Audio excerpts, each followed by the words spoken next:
दोस्तों, animal kingdom में हमें हर दिन हैरान कर देने वाली चीजें मिलती हैं, जिन पर यकीन करना बहुत ही मुश्किल होता है। कब कहाँ कुछ देखने को मिल जाए, इसका कोई पता नहीं होता। अब रेगिस्तान का जहाज कहा जाने वाला ऊंट, जिसके लंबे पैर और कोबर जिसकी पहचान है, इसको ही देख लीजिए। इसकी जिस्मानी बनावट ही रेगिस्तान की तपतपाती धूप में इसकी मदद करती है। हर कोई जानता है कि ऊंट बिना पानी के बहुत दिन तक रह सकता है, क्योंकि इसके कोबर में पानी जमा होता है। लेकिन हम आपको बताते चले कि ये सब बातें गलत हैं। रेगिस्तान के राजा ऊंट से जुड़ी बहुत सी बातें हैं, जिनके बारे में शायद ही आपको मालूम होगा। उनमें से एक है शाम को खाना। आप हैरान ना हो, ऊंट बड़ी चाव से शाम को खाते हैं। इसके पीछे जानने की वजह आपको इस वीडियो में मिलेगी और इनके बारे में जुड़ी बहुत सी बातें आपको बताएंगे, जैसा कि ऊंट के कोबर का क्या मतलब है, आखिरकार ऊंट शाम क्यों खाते हैं, और साथ ही इनके शरीर की मालूमात भी जानेंगे। तो चलिए वीडियो को शुरू करते हैं। इस वीडियो के आखिर तक हमारे साथ जुड़े रहिएगा, और हाँ, अगर वीडियो अच्छी लगे तो इसको लाइक और चैनल को सब्सक्राइब भी कर दीजिएगा। दोस्तों, सबसे पहले इस बारे में बात करते हैं कि ऊंट वाकई ही शाम को खाते हैं।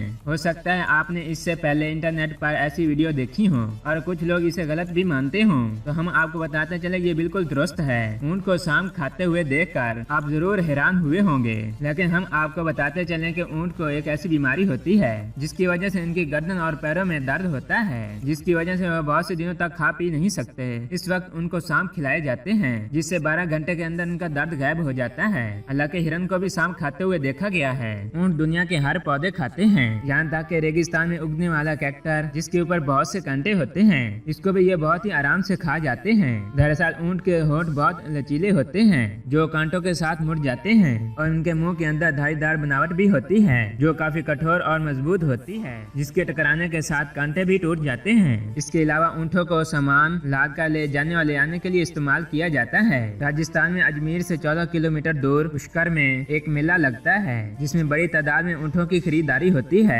आप सभी ने एक कोबर वाला ऊंट तो देखा होगा, लेकिन आपने 2 कोबर वाला ऊंट कभी देखा है? 2 कोबर दोनों को हैरान कर देने वाली बात नहीं है, बल्कि ऊंट की 2 नस्लें होती हैं, बैटरीन कैमल और ड्रोमडनी कैमल, जिसमें बैटरी कैमल 2 कोबर वाले ऊंट होते हैं। इनको मंगोलियन ऊंट भी कहा जाता है, और ये पहाड़ी इलाकों में पाए जाते हैं। 2 कोबर की वजह से इन्हें बहुत ही आसानी से पहचाना जा सकता है। भारत में ये लद्दाख में पाए जाते हैं, जहाँ पर भारतीय फौज इनका इस्तेमाल इन्हीं फौज की चौकियों के साथ करती है। इसके अलावा ये एशिया के कई इलाकों में भी पाए जाते हैं। पोल्यूशन की वजह से ये कम ऑक्सीजन में भी रह सकते हैं। ड्रोमेडी कैमल को अरबी नस्ल का ऊंट भी कहा जाता है, जिनकी सिर्फ एक ही कोबड़ होती है। दुनिया में 90% इसी नस्ल के ऊंट होते हैं। भारत में ज्यादातर इस नस्ल के ऊंट आसानी के साथ देखने को मिलते हैं, जिनके कोबड़ पिरामिड जैसे लगते हैं। हम आपको बताते चले कि पूरी दुनिया में 14 मिलियन से भी ज्यादा ऊंट हैं, जिनमें ज्यादातर ऑस्ट्रेलिया और एशिया में पाए जाते हैं। ऊंट की उम्र ज्यादातर 40 से 50 साल तक होती है। दोस्तों, ज्यादातर ऊंट हाइट में इंसानों से काफी बड़े होते हैं। एक अंदाजे के मुताबिक ऊंट की कंधों तक की ऊंचाई 6 फीट और लंबाई 10 फीट होती है। ऊंट का वजन 1320 से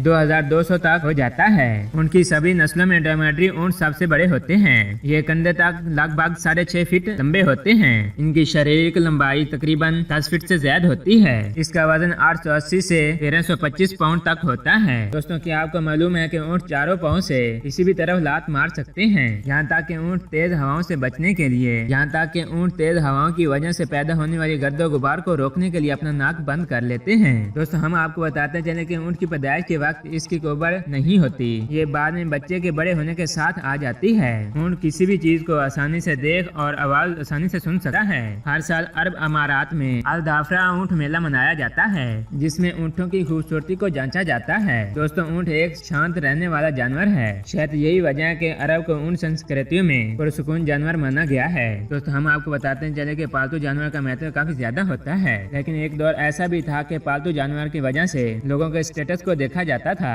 जिनके पास जितने ज्यादा हाथी, घोड़े और ऊंट होते थे, उनको उतने ही ज्यादा अमीर माना जाता था। इसके अलावा ऊंट को रेगिस्तान का राजा भी इसलिए कहा जाता है, क्योंकि ये रेगिस्तान में आसानी के साथ चल सकते हैं। पिछली सदियों में रेगिस्तान में लड़ी गई जंगें, उनमें राजा ने ज्यादातर ऊंट का ही इस्तेमाल किया है। घोड़े ऊंट से डरते हैं, जिसकी वजह से रेगिस्तान में ज्यादा तेजी के साथ दौड़ते हैं। इसके अलावा प्रेशियस के राजा अपनी बहुत सी जंगों में ऊंट का ही इस्तेमाल किया है और दुनिया में अपना परचम लहराया। इसके अलावा भारत के राजों ने ज्यादातर घोड़ों का ही विश्वास किया और जंगों में घोड़ों का ही ज्यादातर इस्तेमाल किया। आपको जानकर हैरानी होगी कि पिछली जंगों के दौरान ऊंटों के माल पर अपनी टैंक चलाए थे। उनको मालूम था कि ऐसा करना उनके लिए बेहतरी लाएगा। ज्यादातर लोग सोचते हैं कि ऊंट के कोबड़ में पानी जमा होता है, इसकी वजह से वो 6 महीनों तक बगैर पानी पिए रह सकते हैं। लेकिन ये बिल्कुल गलत है। दरअसल इनके कोबड़े में पानी नहीं बल्कि फैट जमा होता है जो रेगिस्तान में तपती गर्मी में उनको चलने के लिए मदद करता है। जब इनकी खुराक और पानी में कमी हो जाती है तो उनके कोबर का वसात पानी छोड़ता है। साइंसदानों के मुताबिक 3 ग्राम वसाए 1 ग्राम पानी छोड़ता है। उनके लंबे अरसे तक बिना पानी के रहने के कोबर के अलावा और भी बहुत से कारण हैं। दरअसल दूसरे मवेशी 15% पानी की कमी होने की वजह से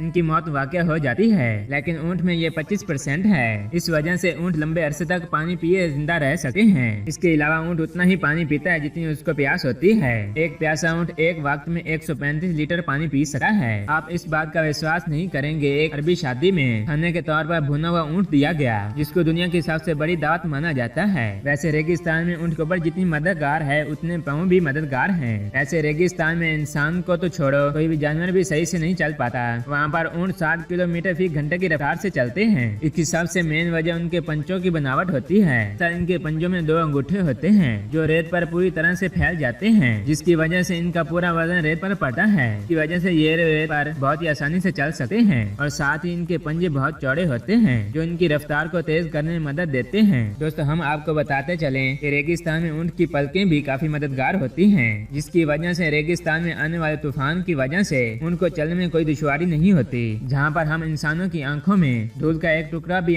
चला जाए तो हम परेशान हो जाते हैं। वैसे सोचिए कि जब रेगिस्तान में तूफान के आने से रेत के कांटे इनकी आंखों में नहीं जाते होंगे, जाते हैं। इसी वजह से जो इनसे बचने के लिए कुदरत ने 10 सेंटीमीटर लंबे भाव दिए हैं तो रेत के टुकड़ों को इनकी आंखों में जाने से रोकते हैं। और साथ ही इनके पलकें आम जानवर से काफी बड़ी होती हैं और ये ट्रांसपेरेंट भी होती हैं। की वजह से तूफान के समय में पलकें बंद कर लेने के बावजूद इनको साफ दिखाई देता है। लेकिन ये तूफान के समय ज्यादा चलते फिरते नहीं है बल्कि रेत में अपनी गर्दनों को घुसा कर बैठ जाते हैं। इनको लगता है कि कोई नहीं इनको देख रहा और ये बहुत महफूज हैं, जबकि इसका बाकी जिस्म रेत से बाहर होता है। दोस्तों इससे मालूम होता है कि ऊँट कितने अक्लमंद होते हैं। दोस्तों आपको जानकर यह हैरानी होगी कि ऊँट 400 किलो वजन उठाकर आसानी से सफर कर सकता है। इस वजह से ऊँट को रेगिस्तान में बोझ उठाने और सवारी करने के लिए इस्तेमाल किया जाता है। साथ में इनका दूध भी काफी ताकतवर माना जाता है, जिसकी वजह से इसके दूध की कीमत काफी ज्यादा होती है। कहा जाता है कि ऊँट के दूध से डायबिटीज का इलाज किया जाता है, जिसकी वजह से ये डायबिटीज के मरीजों के लिए काफी बेहतरीन इलाज है। ऊँट के दूध में गाय के दूध से ज्यादा आयरन और विटामिन सी पाया जाता है,